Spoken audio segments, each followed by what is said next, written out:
Hello student, आज हम बात कर रहे हैं क्लास 10th का एक नया टॉपिक जिसका नाम है exothermic reaction and endothermic reaction. यहाँ पे हम देखेंगे एक्सोथर्मिक रिएक्शन मतलब अगर कहीं पे केमिकल चेंज हो रहा है और जहां से एनर्जी रिलीज हो रही है, ठीक है, तो वह क्या कहलाएगा? एक्सोथर्मिक रिएक्शन कहलाएगा। अगर कोई केमिकल चेंज हो रहा है तो वहां पे अगर हीट एब्जॉर्ब हो रहा है तो वह क्या कहलाएगा? इंडोथर्मिक रिएक्शन कहलाएगा। चलिए देखते हैं एक्सोथर्मिक रिएक्शन।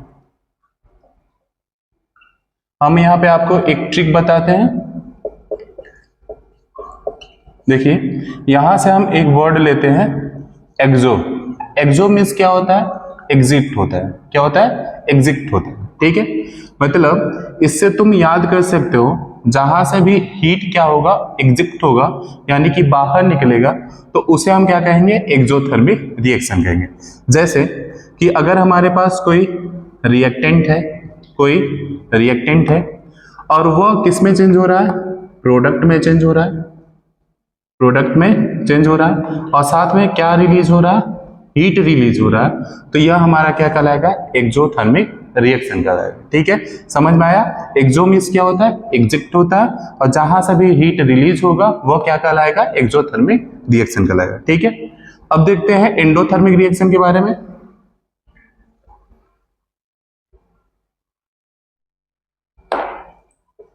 एंडोथर्मिक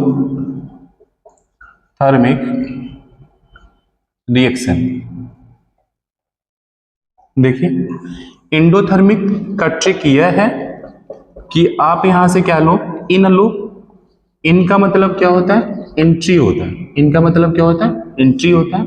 यानी कि कोई भी केमिकल चेंज होगा उसमें अगर हीट एंटर होगा, हीट क्या होगा? एंटर होगा, हीट एब्जॉर्ब होगा, तो वह क्या कहलाएगा? एंडोथर्मिक रिएक्शन कहलाएगा। जैसे हमारे पास क्या है? रिएक्टेंट है, और ये इस रिएक्टेंट में क्या हो रहा है? हीट एब्जॉर्ब हो रहा है, तब जाके क्या कर रहा है? प्रोडक्ट का फॉर्मेशन कर रहा है, तब यह क्या कहलाएगा? एंडोथर्मिक रिएक्शन कहलाएगा, ठीक है। चलिए अब इसका एग्जांपल देखते हैं। देखिए, इसका जो फर्स्ट एग्जांपल है, burning of paper. Burning of paper.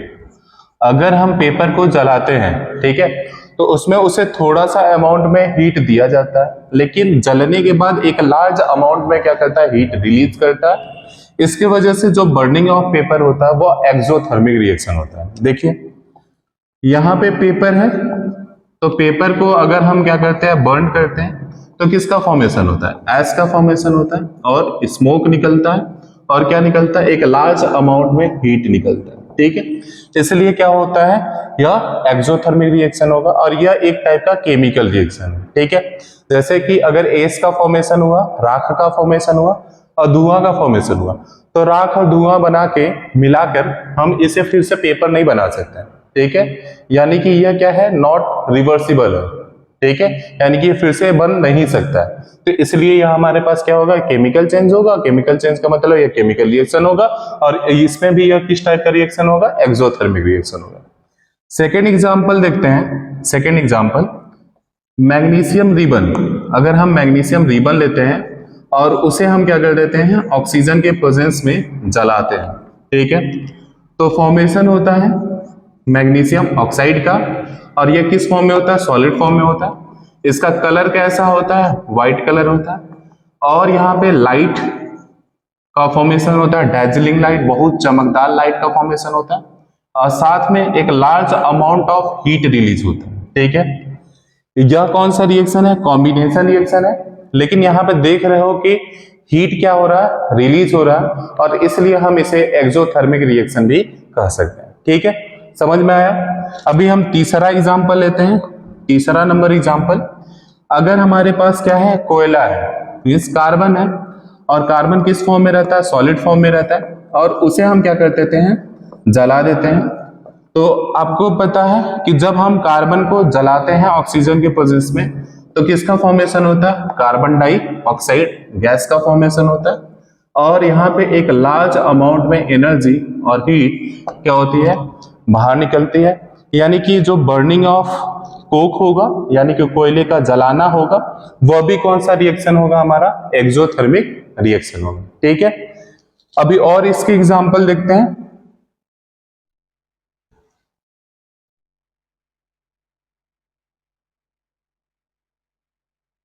Fourth number example देखते हैं। ठीक है, अगर अभी हम देखे हैं कि हमने कार्बन को जलाया है तो कार्बन डाइऑक्साइड गैस का फॉर्मेशन हुआ और साथ में हीट बाहर निकला है। अगर हम कार्बन के कंपाउंड को भी जलाते हैं ना, तब भी वो क्या कहलाता है, एक्सोथर्मिक रिएक्शन शो करता है।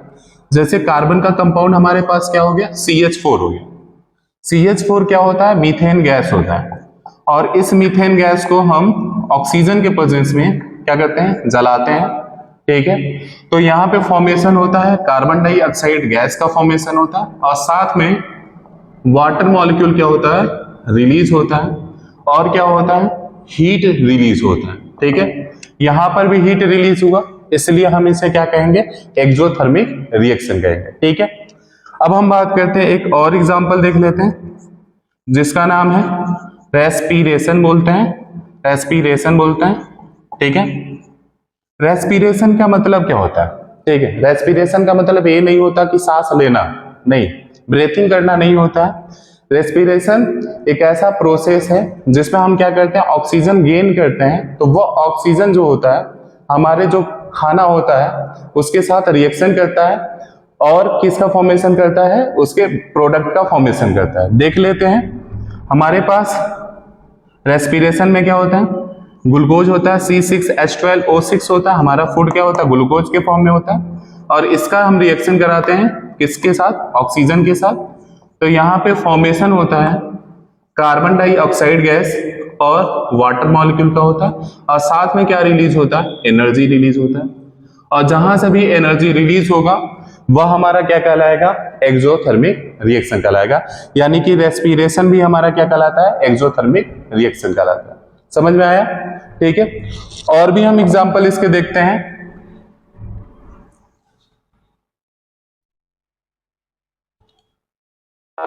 सिक्स नंबर एग्जांपल देखते हैं। Six number, rusting of iron, rusting of iron. ठीक है, अगर हम क्या करते हैं, लोहे को ओपन स्पेस में रख देते हैं, ठीक है, मतलब खुली जगह पे रख देते हैं, तो उस पर क्या लग जाता है, जंग लग जाता है।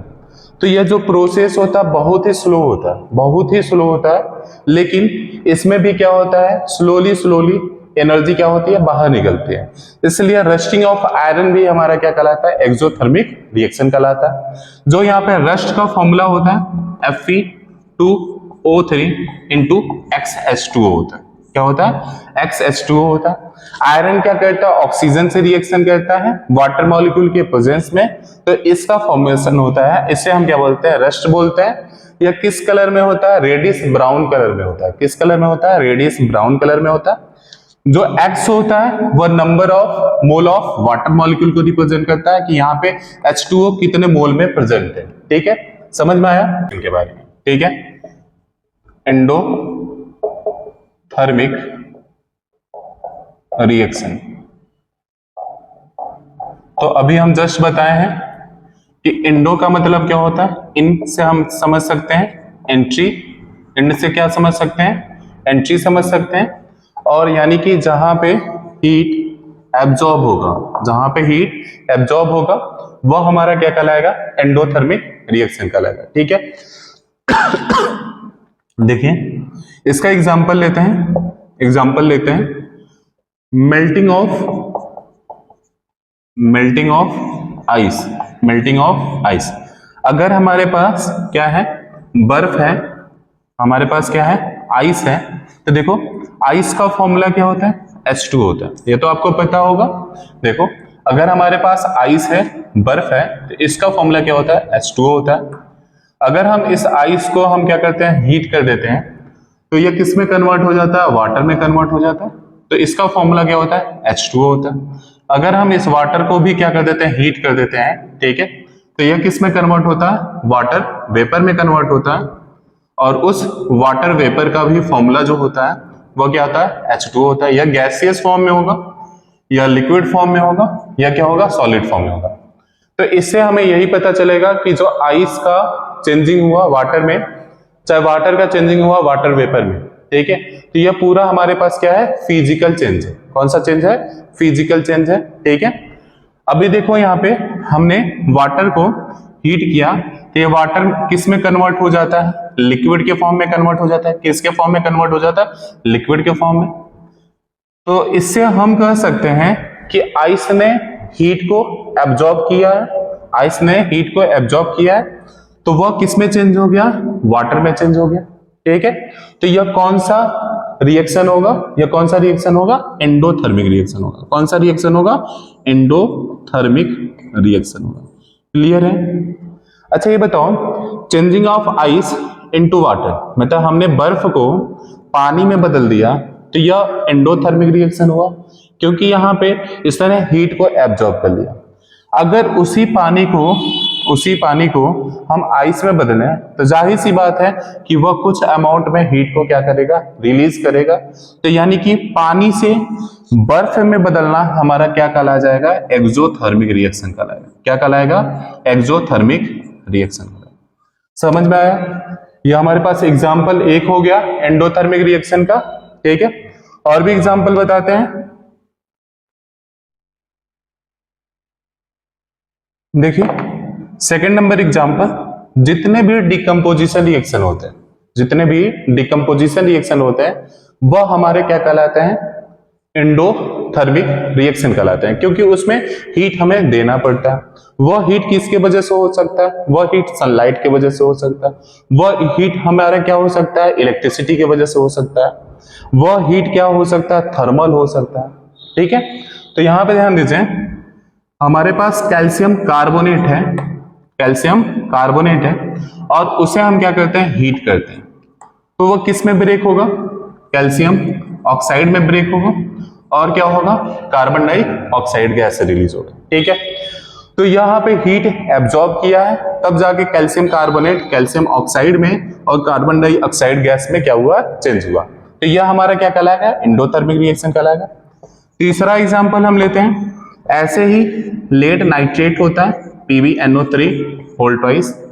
अगर हम लेड नाइट्रेट को हीट करते हैं तो किसका फॉर्मेशन होता है, PbO का फॉर्मेशन होता है, साथ में NO2 होता है, और साथ में ऑक्सीजन गैस रिलीज होता है। जो NO2 गैस होता है वह ब्राउन कलर का होता है, ऑक्सीजन होता है, ठीक है, और PbO होता है, क्या होता है, PbO होता है, जो कि येलो कलर में होता है, ठीक है। अभी देखो हमने हीट किया तो वह एक डिफरेंट टाइप के सब्सटेंस का फॉर्मेशन किए, इसलिए ये भी हमारा क्या कहलाएगा, एंडोथर्मिक रिएक्शन हुआ, क्योंकि इसने हीट को एब्जॉर्ब किया है। अभी हम फोर्थ एग्जांपल आपको बताते हैं कि हमारे पास सिल्वर क्लोराइड है, और सिल्वर क्लोराइड को हम क्या करते हैं, सनलाइट के प्रेजेंस में अगर छोड़ देते हैं, ठीक है, तो यह Ag में कन्वर्ट हो जाता है और Cl2 में कन्वर्ट हो जाता है। इसको हम बैलेंस कर सकते हैं, ठीक। तो यह भी breaking of silver chloride, breaking of silver chloride भी हमारा क्या कहलाएगा, एंडोथर्मिक रिएक्शन कहलाएगा। समझ में आया। अभी हमारे पास और भी एग्जांपल है, देखो पांचवा नंबर एग्जांपल है कि हम क्या कर सकते हैं, सोडियम क्लोराइड लेते हैं और उसे पानी में क्या कर देते हैं, घोल देते हैं, यानी कि सोडियम क्लोराइड लेते हैं पानी में घोल देते हैं, यानी कि ब्राइन सॉल्यूशन बनाते हैं, ब्राइन सॉल्यूशन बनाते हैं, और इसमें हम इलेक्ट्रिसिटी पास करते हैं। तो यह क्या होता है, ब्रेक होता है, और किस में ब्रेक होता है, Na प्लस में ब्रेक होता है और Cl में ब्रेक होता है, ठीक है, यानी कि 2Na में ब्रेक होता है, Cl2 में ब्रेक होता है। वह आगे बताया जाएगा कि यही फिर से रिएक्शन करके वाटर मॉलिक्यूल से कॉस्टिक सोडा का फॉर्मेशन करेगा, वो नेक्स्ट चैप्टर में बताया जाएगा, ठीक है। लेकिन यहाँ पे देखिए सोडियम क्लोराइड जो है इलेक्ट्रिसिटी के कारण ब्रेक हुआ है, तो यहाँ पे सोडियम आयंस का फॉर्मेशन किया है और क्लोरीन आयंस का फॉर्मेशन किया है। यह किस प्लेट की तरफ अट्रैक्ट होगा, इलेक्ट्रोड के किस प्लेट की तरफ, मींस कैथोड प्लेट की तरफ अट्रैक्ट होगा कि एनोड प्लेट की तरफ अट्रैक्ट होगा, यह सब हम बता चुके हैं, ठीक है, उसको देख लीजिएगा, वीडियो पिछला है। अब हम बात करते हैं दूसरा एंडोथर्मिक रिएक्शन का एग्जांपल है, छठे नंबर का एग्जांपल देखते हैं, जैसे फोटोसिंथेसिस। फोटोसिंथेसिस क्या होता है हमारा, एंडोथर्मिक रिएक्शन होता है, उसको देख लेते हैं। फोटोसिंथेसिस में क्या होता है, फोटोसिंथेसिस में जो पेड़ पौधे होते हैं वो क्या करते हैं, सनलाइट के प्रेजेंस में अपना खाना बनाते हैं। जैसे कि उनके पास मौजूद क्या होता है, कार्बन डाइऑक्साइड गैस होता है और क्या होता है, वाटर मॉलिक्यूल होता है, ठीक है। और सनलाइट के प्रेजेंस में यह दोनों आपस में क्या करते हैं, रिएक्शन करते हैं और किसका फॉर्मेशन करते हैं, ग्लूकोज का फॉर्मेशन करते हैं, C6H12O6 का फॉर्मेशन करते हैं और साथ में क्या करते हैं, एक लार्ज अमाउंट में ऑक्सीजन निकालते हैं और small amount of water molecule भी निकालते हैं, ठीक है। अभी देखो इसको बैलेंस करने का तरीका है यह होता है, इसे तुम सी से पढ़ सकते हो चपाती, चपाती मीन्स क्या होता है, रोटी होता है। तो 6 चपाती और क्या कर सकते हो, 12 ग्लास पानी कर सकते हो, ठीक है। ओवरऑल उधर क्या कर लोगे आप, बैलेंस कर लोगे, ठीक है। समझ में आया। तो हमने आज पढ़ लिया एक्सोथर्मिक रिएक्शन पढ़ लिया और क्या पढ़ लिया, एंडोथर्मिक रिएक्शन। एक्सोथर्मिक रिएक्शन मतलब क्या होता है, हीट का बाहर निकलना, और एंडोथर्मिक रिएक्शन का मतलब क्या होता है, हीट का अंदर जाना। मैंने आपको बताया था कि अगर हमने आइस को क्या करते हैं, आइस को हीट करते हैं तो वो किस में चेंज हो जाता है, वाटर में चेंज हो जाता है। तो ये कौन सा चेंज होगा, ये तो फिजिकल चेंज होगा यहाँ पे, लेकिन यह कौन सा प्रोसेस होगा, एंडोथर्मिक प्रोसेस होगा। यह कोई रिएक्शन नहीं है, यह कोई केमिकल रिएक्शन नहीं है, बस यह एंडोथर्मिक प्रोसेस है। और यहाँ पे वाटर को अगर हम क्या कर देते हैं, कोल्ड करते हैं, यानी कि हीट यहाँ से रिलीज हो रही होगी, तो यह क्या कहलाएगा, एक्सोथर्मिक प्रोसेस कहलाएगा। क्या कहलाएगा, एक्सोथर्मिक प्रोसेस कहलाएगा, ठीक है। यह कोई भी केमिकल रिएक्शन नहीं होता है, यह एक टाइप का